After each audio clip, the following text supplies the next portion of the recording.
Everyone knows that feeling, wanting to experience more stories, but struggling to find the time. That's where Audible changes everything. With over 1 million audiobooks and Audible originals, there's a story waiting to spark anyone's imagination. Take The Paris Apartment by Lucy Foley, the gripping psychological thriller that's keeping listeners on the edge of their seats. Imagine unraveling its mysteries during your morning commute, or losing yourself in its twists and turns while doing household chores. That's the magic of Audible. It transforms daily routines into opportunities for thrilling discoveries. The best part? Members get access to thousands of included titles, with new content added regularly. From bestsellers to hidden gems, every genre imaginable is at their fingertips. And with one easy-to-use app, switching between favorites or discovering new passions has never been simpler. There's more to imagine when you listen. Start a free 30-day Audible trial and get your first audiobook free at audible.com/Wondery. That's audible.com/Wondery.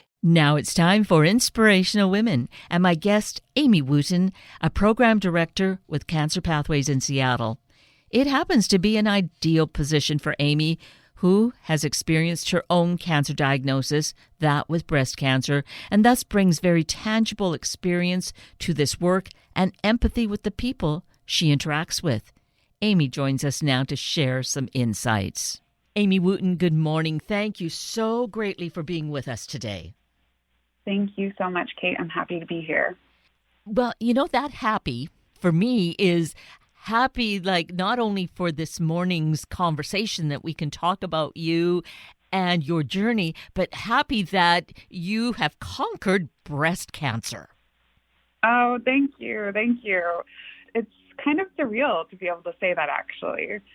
Well, it is, I'm sure, for you in many different ways, which you're welcome to share with us. But for me, I'm thinking you're a young woman, and we don't think about young women and breast cancer. And in fact, that's part of your story where the medical profession wasn't really looking at your having breast cancer because you were only 28 at the time.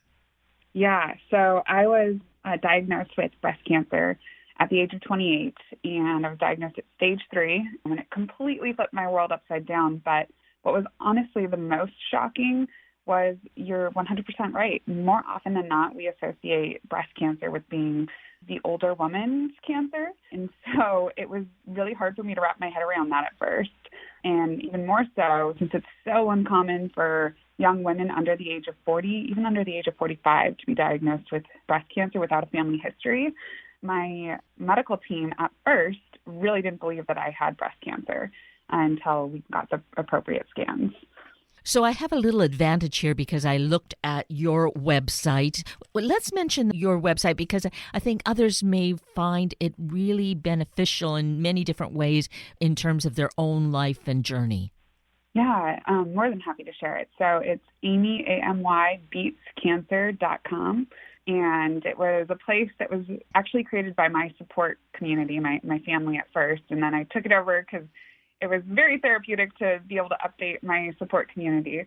But on there, it kind of has a little bit of my story and the updates during my first year throughout treatment. And that's where I discovered that there was this disbelief on the part of the medical community that you could possibly have breast cancer. And yet you had this, I'm going to say, a huge growth that was continuing to grow. And yet, how would they regard that if not considering it might be a cancer? Yeah, well, there's a couple of things. And I will start by saying that, my first initial relationship with the medical staff at the very beginning when they didn't believe me was a little bit not positive, but I will say that my team throughout the rest of my journey was absolutely phenomenal. But I think that getting to that point means that you have to advocate for your own health. And the reason why my lump in my breast was so large is because I wasn't listening to my body, and I wasn't originally trying to figure out what might be wrong, I guess. And so, and I didn't have anybody else that would be advocating for me at that age. So I will start with that. But yeah, the lump was not a pea size, which again, it's really, really a stereotypical thing is that you see breast cancer in older women, and it's usually like, oh, you're looking for a pea-sized lump. Mine was more like a block of cheese, if I'm being completely honest. It was like half of my entire breast. And that's what's so mind-boggling to have that going on. I would be beside myself with absolute anxiety. if that appeared on my body. And you must have been, or at a young age, are you thinking, oh, it's some crazy thing, but you go to the doctor ultimately anyway?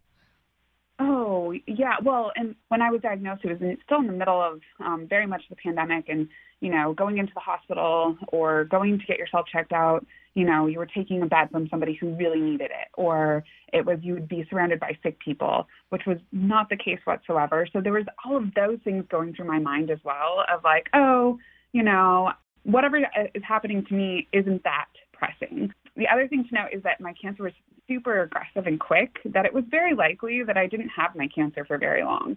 So for me not to realize that something was growing, I wasn't doing a self-breast exam because no one had ever taught me.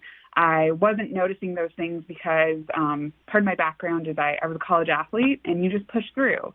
And you have a mindset that, oh, it's not that bad. It's not that bad. And so all of these things were adding up and felt very obvious when I reflect back on it that like, oh, you should listen to your body. And you shouldn't say that other people need medical care more than you, because it could be that you're going through something serious. So, yeah, that's a little bit of the crazy hecticness that was going through my head in the very beginning of, do I go in? Do I not go in? Right. And key here, too, you had mentioned that family history. So I am assuming that there's not been a family history of breast cancer in your immediate family. That it's a little bit of a hard question to answer. So yes, but no. My maternal grandmother had breast cancer. They caught it very, very early at stage 1, and it was kind of like a minor situation. And all of that was disclosed, when you first go into a doctor and you fill out all of the paperwork and you write down your family history. But it was never anything that indicated that I needed to be on a high watch list, because my mother has not been diagnosed with cancer and doesn't have any signs of that. Right. And did you know this actually about your grandmother prior to your diagnosis, or is that something you learned as you were going through having to give all this background history? It was something I did know about my grandma. Which is great. To have that kind of open communication in a family is really helpful. Oh, it's huge. It's so important, especially for anybody who gets diagnosed with cancer or has any sort of illness that comes up. Like, I think family history can be so beneficial for your medical team to know, because they can really start to cater your care in a much more intentional way. And so I think the open communication is definitely something that benefited me and will continue to benefit me throughout my life as I share with my family going forward. And I want to just step back again to your saying, advocating for yourself. I don't know that we can stress that enough, that if we know our body, if we suspect something's really just off where it shouldn't be, then we need to look for a second and a third opinion, because as we have evidence in your case, it was really, really ultimately a life and death situation. Yes, it was. So a little bit of context. So when I finally decided to go in to get the care and go see my primary care provider, she did a breast exam, and the lump was so large, she truthfully thought that it was nothing. And I was not alarmed whatsoever. And so she goes, we'll just order a ultrasound and a mammogram just to be safe, even though it's probably nothing. So I went in for my ultrasound and mammogram the next day. Well, actually, I called first to schedule it, and I was met with laughter on the phone that I was never going to get a mammogram, and that it was silly that I was even coming to the breast center because I was 28 years old. And so that obviously doesn't feel good, but I didn't want to take any more time off of work, and I just wanted a peace of mind, basically, so I didn't have to keep thinking about what is this pain or this feeling I have on my left side. And so I pushed forward, and I said, no, I really want this ultrasound and mammogram.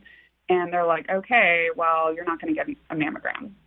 So when I went in for the actual appointment, I got laughed at again of like, why are you here? Like, you're 28. Are you sure you're in the right place? And I said, yes, I am. I have an appointment for an ultrasound, and I'd like to know if I can get a mammogram. So once again, I pushed for the mammogram, and again was met with rolling eyes and, no, you're never going to get that. And it wasn't until my tech, who was actually doing the ultrasound, all of a sudden her face started to fall. And the radiologist came in and said, hey, where are those scans? And the woman who was scanning me said, she's still on the table right here. And the radiologist looked at the screen of the ultrasound, looked at me, looked at the screen, then looked back at me and said, how old are you? And I said, I'm 28. And she goes, no, how old are you? I said, I'm 28 years old. And then she said, get her a mammogram stat. So I think it's huge to push and to definitely take control and advocate for your health, because mine wasn't a pea-sized lump. And had it been a pea-sized lump, they probably could have just dismissed it. But since it was such a large tumor, I got that mammogram stat. But if it had been so much smaller and I had gotten the clear from just that ultrasound, I could have walked away and been diagnosed with stage 4 months and months later. So that's why I think it's so important to push and advocate for your health. And on top of that, to listen to your body. And that's the beauty of, there are doctors and people in healthcare there to help and support you. And so if you feel like something's off or something's not right, I think it's so important to share that and to speak up. Because even if it's something small or nothing at all, it can give you a lot of peace of mind and you can keep moving forward. Precisely. But in this case, finding that it was really your worst nightmare, they got you started on treatment immediately. How did that feel for you?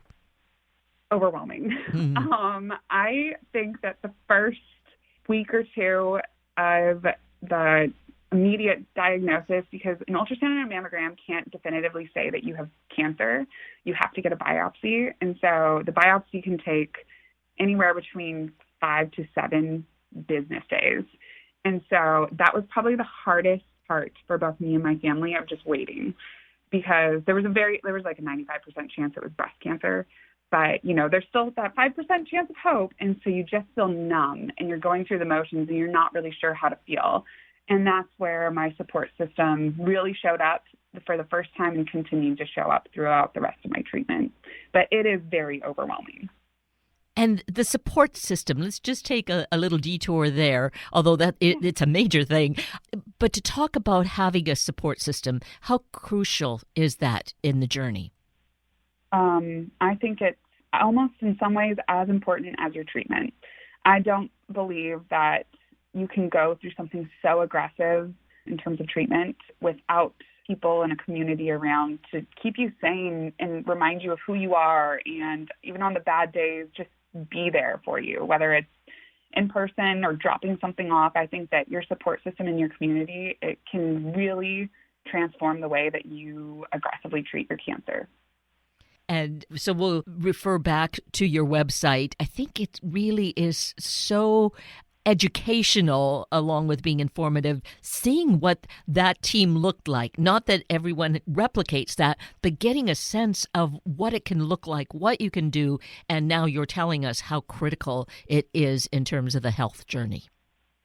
Yeah. So my support system, I'm really fortunate and lucky to have such a tremendous family. I have 3 wonderful, loving parents and a sister, and my boyfriend, who actually, my partner and I had only been seeing each other for 3 months. It was very new and fresh in our relationship. And it was like, oh, we're still in the cute little honeymoon phase, yet here we are. And I have this life-altering thing. And every single one of them stuck by my side. On top of that, I had family all over the West Coast and all the way to India that were sending me love and just words of encouragement or just holding space for me. And then I even had a phenomenal support team in my staff at the time at the University of Washington, who even knew that staff in your workplace could be so dramatically impactful during a cancer diagnosis.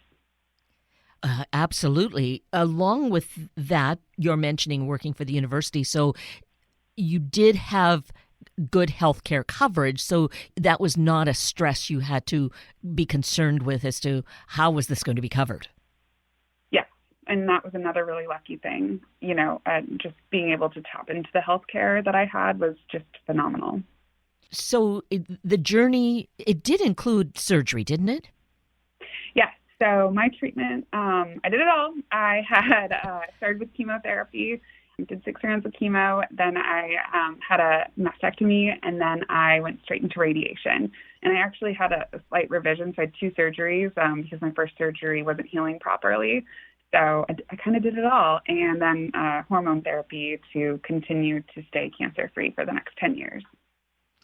And now you need to follow up with an appointment, every few months, twice a year? What is it? Yeah, and everybody's treatment plan is a little bit different. And I actually would say when it comes to, I want to take a moment to say, once you get diagnosed, your advocacy and pushing forward doesn't end there. Like, always ask for a second opinion. Even if you trust wholeheartedly in your healthcare team, like, the second opinion can just give you more of that peace of mind. And it can also introduce you to clinical trials or other ways to treat your cancer that feels more authentic and right to whoever you might be or how you want to progress through, kicking cancer's butt. But yes, I definitely leaned into my second opinion, which happened to be the exact same. But it gave me a lot of peace of mind that my treatment plan was the best plan for me. And now what it looks like for follow-up is you get put on like a 3-month watch plan, then you get to graduate. I call it graduating. You graduate to a 6-month watch plan, and then after so many clear, clean scans, then you go to every year. Phew, what a time. And I'm very used to being in the hospital. Oh, and what a time to be in the hospital going through it with COVID. And thankfully, you did advocate for yourself. You were as sick as anyone, so you definitely had a right to be there. But we do know that some people either delayed or it was delayed for them, that they were not able to get the kind of treatments they needed for some serious illnesses, including cancer. Yeah, so that is huge to me because I see how crucial preventative care and routine screenings can be to catching your cancer early. And COVID did. It had a massive impact on our entire society, but those preventative measures and the routine cancer screenings got delayed for so many people, not just in Seattle, not just in Washington, but across the nation and across the world. And so if there's anything I can say is when it comes to your health, if there's something you can take control of, like take control of the fact of going in for that physical, for leaning into, listening to your body, to getting those cancer screenings, even if you have that question or if you have that family history, have the conversation with the primary care provider to see which screenings are the ones that you should be doing and taking control of wherever you are in your life. And just a question about getting a second opinion, which you did. How do you find who you do that with, and how do you go about that? Actually, it's really interesting. You think that a second opinion is like, my healthcare team, we call it a tumor board. Well, my tumor board think that I'm crazy for wanting a second opinion, and they're so open to it. In fact, they actually welcome second opinions because it also makes them better because they can have the conversation. If somebody were to see a different treatment plan as a better option, they get to learn as well. So my team actually was the one who got me connected with the folks for my second opinion.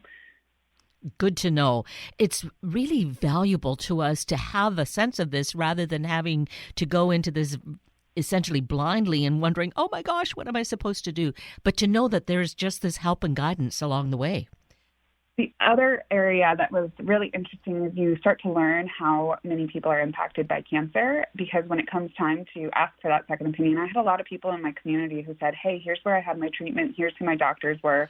I can't recommend them enough. Let me know if I can connect you. And even if if my healthcare team hadn't given me the referral for a second opinion to another hospital, there were so many other people who were offering me, folks that they would recommend and why they would recommend them and how they felt listened and heard by their team. So unfortunately, cancer impacts everyone. I like to say that when an individual gets a cancer diagnosis, they obviously become a member of a club they never wanted to be a member of. But when that individual gets the cancer diagnosis, the family and loved ones also kind of get a cancer diagnosis. And so it's navigating it all together. It's, everybody's facing what that looks like as one, even though there's, the person who is diagnosed and then the rest of the support group. Right. And that is such a key thing to remember. And if a person finds that they're actually kind of here, say it's in our Seattle area, and they don't have a community really around them, there is one great place that builds community and provides all kinds of important support. And you happen to be working for them now. Yes, I am. And actually, So that place is called Cancer Pathways, and it's located here in Seattle, but we have services that reach people all across the nation. The beauty of the pandemic is so many things moved virtual that now we get to expand our impact. But yeah, Cancer Pathways is, I feel really lucky to be the program director, and I was drawn to Cancer Pathways because of my own background and history with fighting cancer. And being diagnosed with cancer. And I was so lucky that I had such a great community that when I saw what the mission of facing cancer together at Cancer Pathways, I was really drawn to that mission because I know so many people that I shared chemo rooms with that didn't have a support system, that didn't have, a mom that was trying to get into the room, even though it was the pandemic and COVID and you couldn't have any guests with you. Like, I want to make sure that everybody feels like they also have that sense of community and the support group that they need in order to be their best self as they undergo one of the toughest things that they'll probably ever do. Right. So, yes, cancerpathways.org has been a guest. Someone from the organization, like recently Anna Gottlieb, the executive director, was here recently. So we keep taps on that, but it's really important to keep reminding people that if you need community, regardless of your age, there's where great community exists. And there's something for everyone. It's not just, Cancer Pathways we're not just trying to help support the person diagnosed with cancer or undergoing treatment. There's something for the children that are impacted by cancer that might have a parent, or for the parents that have a child who's impacted by cancer, for the family, the loved ones. We have a summer camp called Camp Sparkle, which I know that has been featured on here before, but the unique thing about Camp Sparkle is that anybody can go to camp who has been impacted by cancer. They don't have to necessarily be the one diagnosed with it. And I think that that's really a unique, beautiful thing about Cancer Pathways is we see anybody who is facing or impacted by this horrible disease as somebody that can come into our clubhouse, and there's something there for everyone. And let's take a moment to mention, because thinking of the age range of persons affected by cancer, dealing face-to-face with cancer spans from very young to quite elderly. So there's a great fashion show and gala coming up in October that will feature such individuals, 25 of them. And that's a great way to hear the stories and also to support the work of Cancer Pathways. Right, Amy?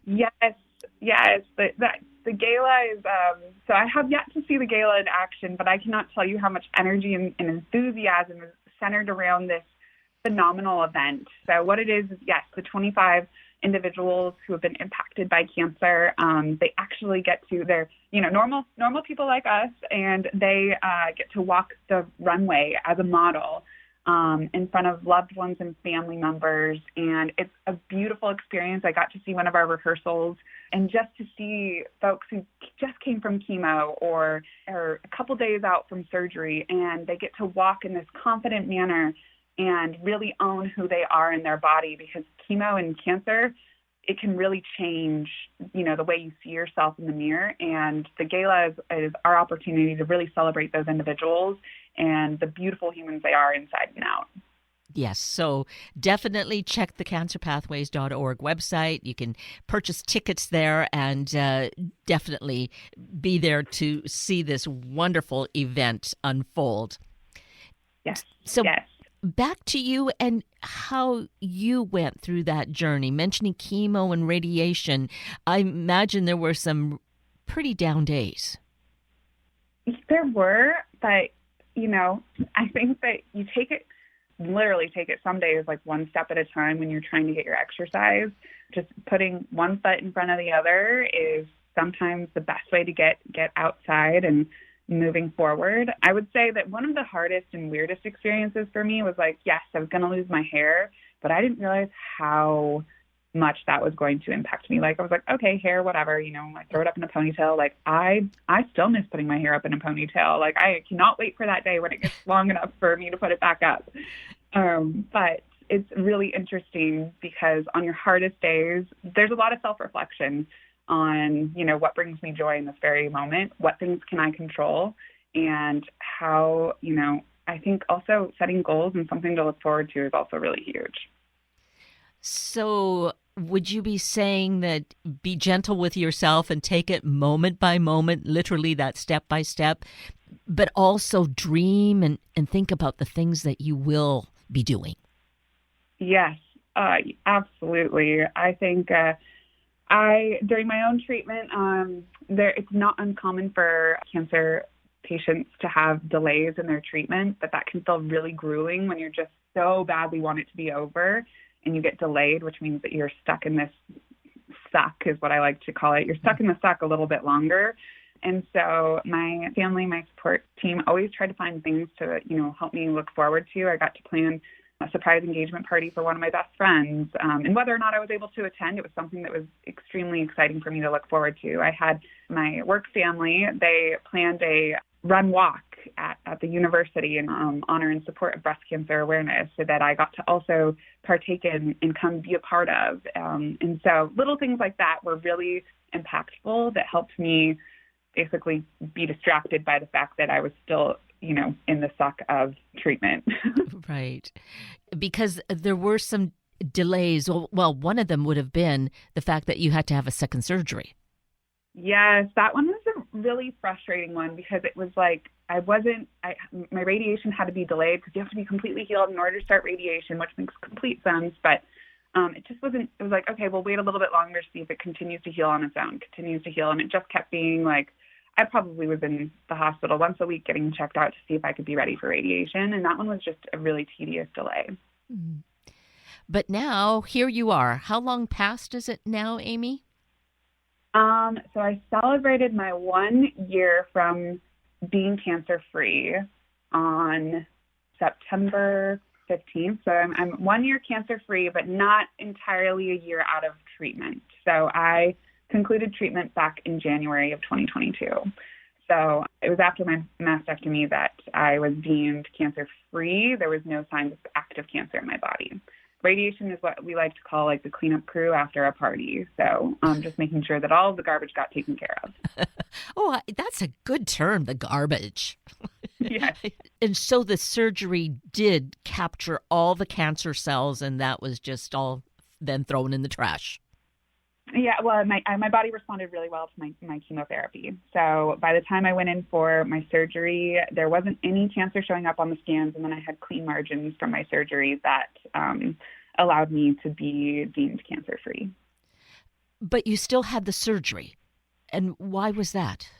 Yeah, so I'm not a medical professional, so I'm probably not saying this 100% the right way, but basically, from my understanding, is that I could have said no to the surgery, but there's a possibility that there's still cells that are so tiny that are still lying around, like little bits of debris that you just can't tell on a scan. And so by removing all of that tissue, the likelihood of it coming back, reduces it significantly. Mm-hmm. And that's the reason why I also did radiation, because I didn't want to ever look back if my cancer came back in a couple of years going, I could have done more in the moment to maybe not be here. And that was my own personal decision, because there are many different ways that you can decide what's best for you. And I think that that's good to ask, and to ask, your healthcare team those questions of like, well, what if I do this? What does that mean? I think asking them questions is the best way to come up with what works best for you. Absolutely. And thinking of your young age, that it's best to just extract everything that could potentially be an issue so that you have as much a clean slate as possible. Exactly. Well, Amy Wooten, you are such an inspiration and really so courageous, because it isn't necessarily easy to share personal stuff about our life. But here, where it makes such a difference to each and every one of us to see how you went through this, things we can do, what's important. I just so appreciate that your willingness to do that, to be with us and to tell us your story. Well, thank you, Kate. I think for anybody listening who is also impacted by cancer, whether it's a loved one, a family member, or a friend that might be impacted, if you're trying to figure out what you can do to help or to be that really, really impactful, supportive community, I think that some of the things that were really helpful for me was people who weren't afraid to ask questions. It's easier for me to share my story because people were interested, and I wanted to help empower them to take control of their own health. just be present, create space for them. Be yourself. Also, don't feel like you have to change just because your best friend has cancer. Just continue to be yourself, because that's what I wanted and all of my friends. And then ask what you can do to help sincerely, or just offer what you're going to do. I had a friend who literally asked me, what can I do for you? And I said, I don't know. And then she just showed up and said, you know what, I'm here. And if you want to watch a movie, we can watch a movie. And if you want me to go, I'll go. And it was like, oh, wow.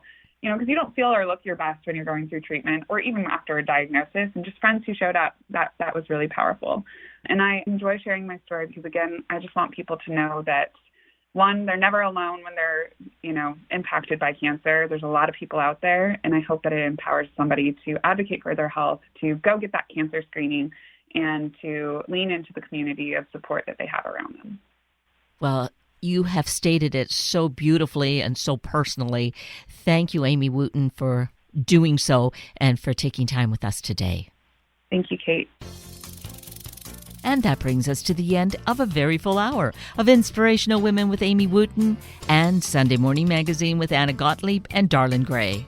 I'm Kate Daniels, your host, and I greatly appreciate your sharing this hour with me and these special guests. For details you might have missed or information you'd like to know, please just send me an email, kated@warm1069.com, and I will get right back to you. Also, if you'd like to listen again or to share these important stories with your family and friends, find the podcast on our Warm 1069 webpage. Just click on the podcast tab, then either of the show names, and then look for the guest names. I now wish you and your family a day of sharing openly and honestly about all areas of your life. Have a week of the same, and then please plan to join me again next weekend for another hour of Sunday Morning Magazine and Inspirational Women on Warm 1069. Good morning.